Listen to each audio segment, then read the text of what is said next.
واذكر في الكتاب مريم إذ انتبذت من أهلها مكانا شرقيا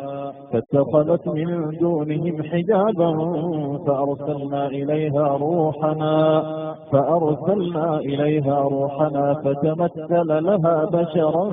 سويا قالت إني أعوذ بالرحمن منك إن كنت تقيا قال إنما أنا رسول ربك لأهب لك غلاما زكيا قالت أنى يكون لي غلام ولم يمسسني بشر ولم أك بغيا قال كذلك قال ربك هو علي هين ولنجعله آية للناس ورحمة منا وكان أمرا مقضيا فحملته فانتبذت به مكانا قصيا فأجاءها المخاض إلى جذع النخلة قالت يا ليتني مت قبل هذا وكنت نسيا منسيا فناداها من تحتها ألا تحزني قد جعل ربك تحتك ثريا وهزي إليك بجذع النخلة تساقط عليك رطبا جنيا فكلي واشربي وقري عينا فإما ترين من البشر أحدا فقولي إني نذرت للرحمن صوما فلن أكلم اليوم إنسيا فأتت به قومها تحمله قالوا يا مريم لقد جئت شيئا فريا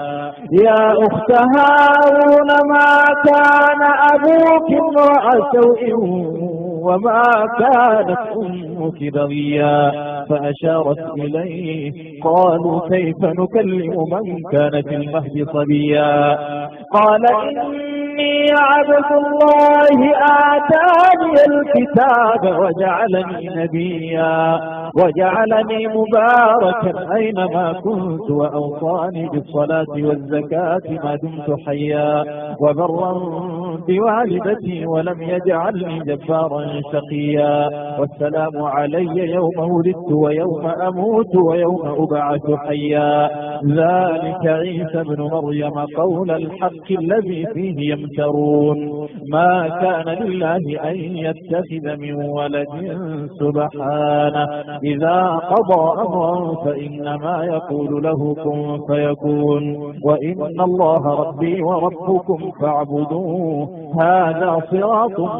مستقيم فاختلف الأحزاب من بينهم فويل للذين كفروا من مشهد يوم عظيم أسمع بهم وأبصر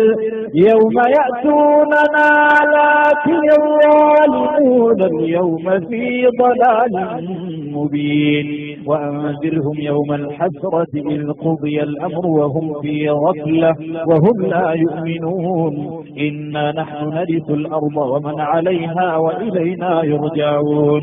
واذكر في الكتاب إبراهيم إنه كان صديقا نبيا إذ قال لأبيه يا أبت لم تعبد ما لا يسمع ولا يبصر ولا يغني عنك شيئا يا أبت إني قد جاءني من العلم ما لم يأتك